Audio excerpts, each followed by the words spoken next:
আল্লাহ রাব্বুল আলামিন আমাদের উপর মাহে রমজানের এই 30টা রোজা কেন ফরজ করেছেন?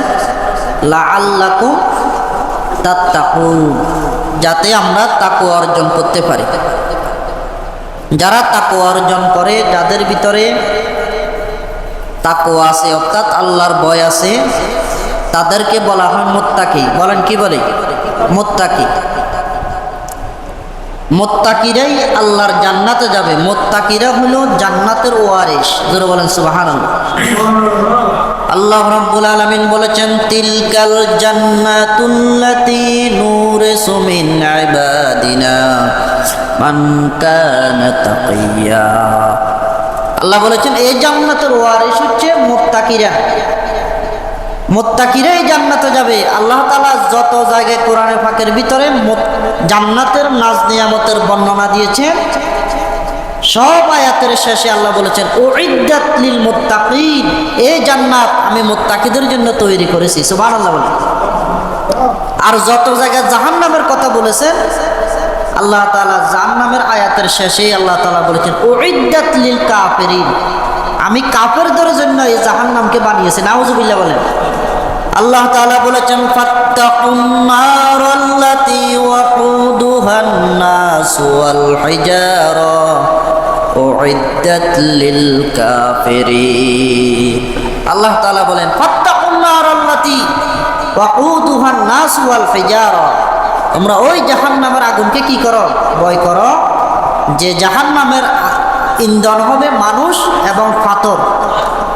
এই জাহান্নামের আয়াত বলে আল্লাহ বলেছেন উইদ্দাত লিল কাফিরিন, আমি এই জাহান্নামকে তৈরি করেছি কেন? কাফেরদের জন্য। আবার আল্লাহ তাআলা বলেছেন ইন্নাল মুনাফিকিনা ফিদ দারকিল আসফালি মিনান নার, ইন্নাল মুনাফিকিনা ফিদ দারকিল আসফালি মিনান নার, আমি যে জাহান্নাম বানিয়েছে এই জাহান্নামের নিম্ন স্তরে মুনাফিকদের স্থান। মুনাফিকদের জায়গায় কোথায়? জাহান্নামের একেবারে নিচে, একেবারে সর্বনিম্ন স্থান। তার মানে জাহান্নাম বানিয়েছে আল্লাহ তাআলা কাদের জন্য? মুনাফিকদের জন্য, কাফেরদের জন্য, ফাসিকদের জন্য, মিথ্যাবাদীদের জন্য। আর জান্নাত বানিয়েছেন কাদের জন্য?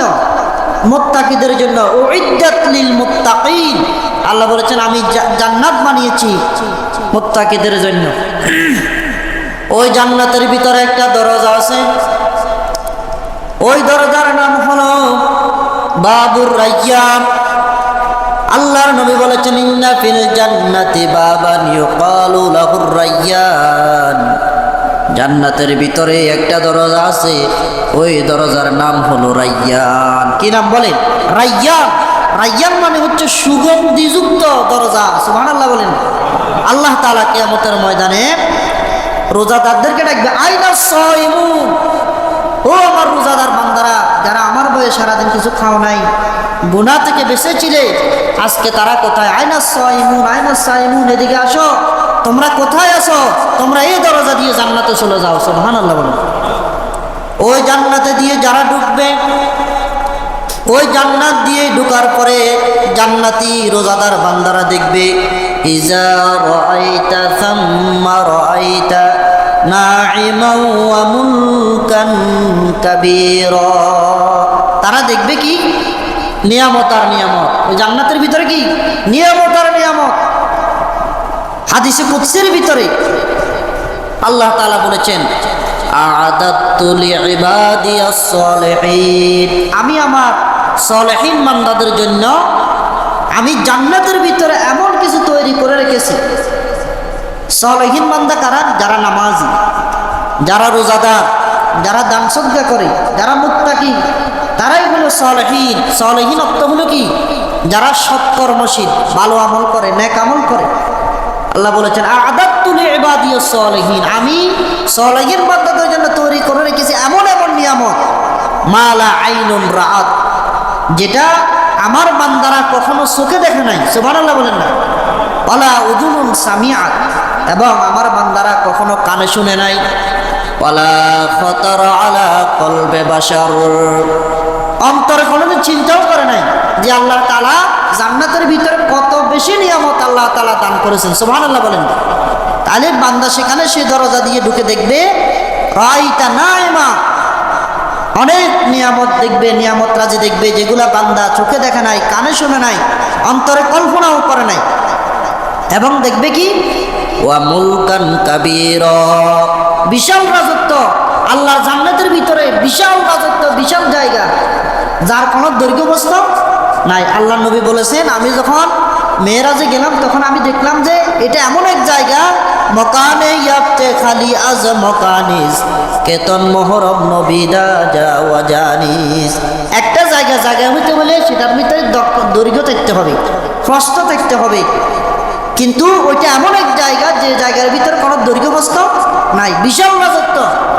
হাদিস শরীফের মধ্যে এসেছে, যে ব্যক্তি শুধু লা ইলাহা ইল্লাল্লাহু মুহাম্মাদুর রাসূলুল্লাহ সাল্লাল্লাহু আলাইহি ওয়াসাল্লাম এই কালিমা পড়ে যে ব্যক্তি দুনিয়া থেকে চলে যাবে, তাকে আল্লাহ তাআলা 10 দুনিয়া পরিমাণ একটা জান্নাত দান করবে। সুবহানাল্লাহ বলেন। তাহলে সর্বনিম্ন জান্নাতের যদি এই অবস্থা হয়, তাহলে যারা আসল জান্নাতি হবে, যারা আমল করে করে জান্নাতে যাবে, তাদেরকে আল্লাহ তাআলা কত জায়গায় দিবে, তাহলে সেখানে রাজত্বের কোনো কি নাই, শেষ নাই। তাহলে ওই জান্নাত দিয়ে ঢোকার পরে দেখবে ইজা রাআইতা সাম্মা রাআইতা নাঈমা ওয়া মুলকান কাবীরা, সেখানে ঢোকার পরে দেখবে নিয়ামত রাজি আর নিয়ামত রাজি, এবং কি বিশাল রাজত্ব। এবং আল্লাহ রব্বুল আলামিন এমন এমন নিয়ামত রেখেছেন যে নিয়ামতগুলো চোখে দেখে নাই, কানে শুনে নাই, এবং অন্তরে কল্পনাও করে নাই। সুবহানাল্লাহ বলেন না। এগুলো কাদের জন্য? ইন্না ফিল জান্নাতি বাবান ইউকালু লাহু রায়্যান, যারা রোজা রাখবে দুনিয়াতে তাদের জন্য, তাদেরকে আল্লাহ রাসূল সাল্লাল্লাহু আলাইহি ওয়াসাল্লাম বলেছেন, যারা রোজাদার তাদের রোজা তাদেরকে সুপারিশ করে জান্নাতে নিয়ে যাবে। সুবহানাল্লাহ।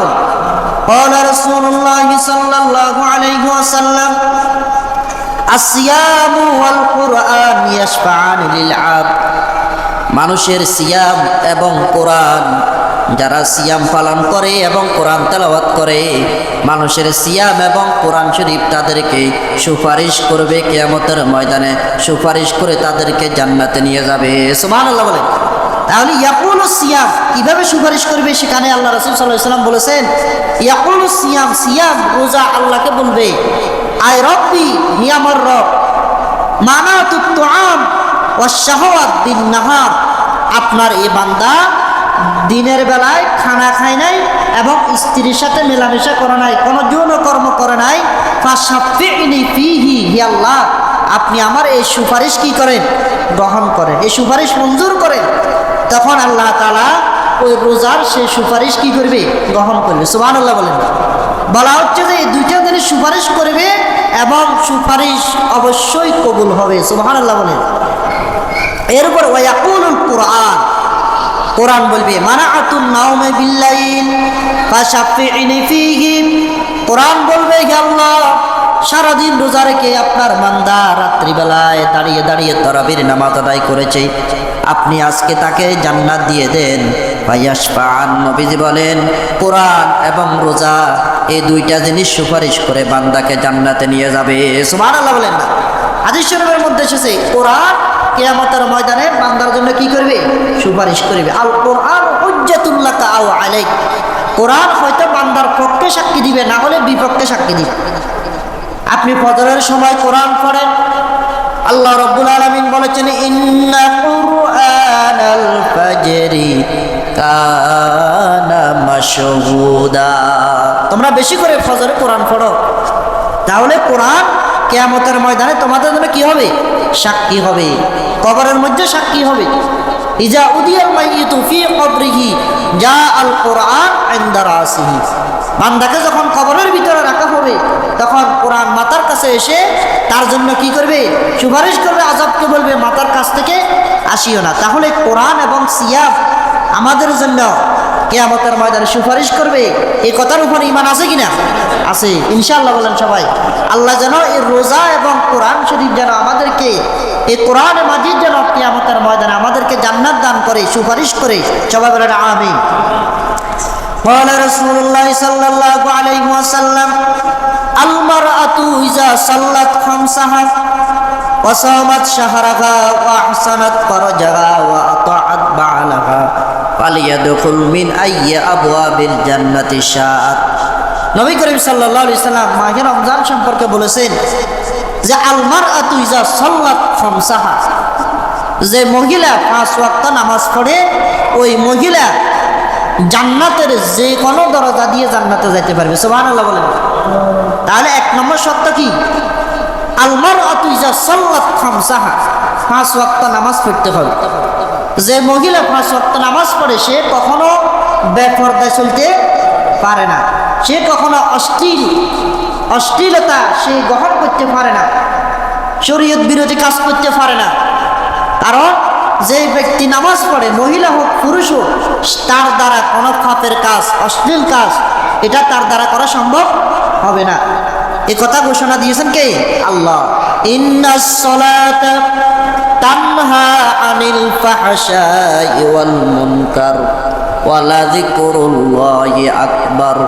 ইন্নাস সালাতা তানহা আনিল ফাহশাই ওয়াল মুনকার, নিশ্চয় নামাজ অশ্লীল কাজ থেকে, ফাহিশা কাজ থেকে ফিরায়।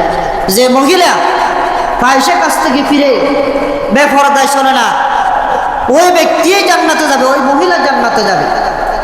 এই জন্য নবীজি বলেছেন আল মারআতু ইজা সাল্লাত খামসাহা, যে মহিলা 5 ওয়াক্ত নামাজ পড়ে ওই মহিলা কিয়ামতের ময়দানে জান্নাতের যে কোনো দরজা দিয়ে জান্নাতে যেতে পারবে। ওয়াসামাত শাহরাহা, এবং মাহে রমজানের রোজা রাখে। মাহে রমজানের কি রাখে? রোজা রাখে। যে মহিলা 5 ওয়াক্ত নামাজ পড়ে মাহে রমজানে কি রাখে? রোজা রাখে। মাহে রমজানের রোজা রাখতে স্বামীর অনুমতি লাগে না, কিন্তু নফল রোজা রাখার সময় স্বামীর কি লাগবে? অনুমতি লাগবে। কারণ এটা হচ্ছে ওয়াসামাত শাহরা, মাহে রমজানের 30টা রোজা, এটা হচ্ছে ফরজ বিধান। কোনো স্বামী যদি স্ত্রীকে বলে যে তুমি রোজা রাখতে পারবে না, তাহলে সেটা অনুগত করা যাবে। লা তাআতা লিমাখলুকিন ফি মাসিয়াতিল খালিক, আল্লাহকে বেজার করে দুনিয়ার কোনো মানুষের অনুগত করা কি হারাম। তাহলে নফল রোজা রাখার সময় স্বামীর অনুমতি লাগবে, ফরজ রোজা রাখার সময় অনুমতি লাগবে না। ওয়া আসালাত ফারজাহা, যে মহিলা লজ্জাস্থানের হেফাজত করে, ওয়া তাআত বালাহা, স্বামীর অনুগত করে, সে জান্নাতের যে কোনো দরজা দিয়ে কি করতে পারবে? জান্নাতে যেতে পারবে। এরপর হাদিসে কুদসির ভিতরে নবী বলেছেন আস-সাওমু লি ওয়া আনা আজিজি বিহি, রোজা আমার জন্য এবং এর প্রতিদান আমি নিজে দিব। অন্য হাদিসের মধ্যে বলেছেন, অন্য রাওয়ায়াতে এসেছে ওয়া আনা উজুজা বিহি, এবং এই রোজার প্রতিদান আমি আল্লাহ নিজে। সুবহানাল্লাহ বলেন না।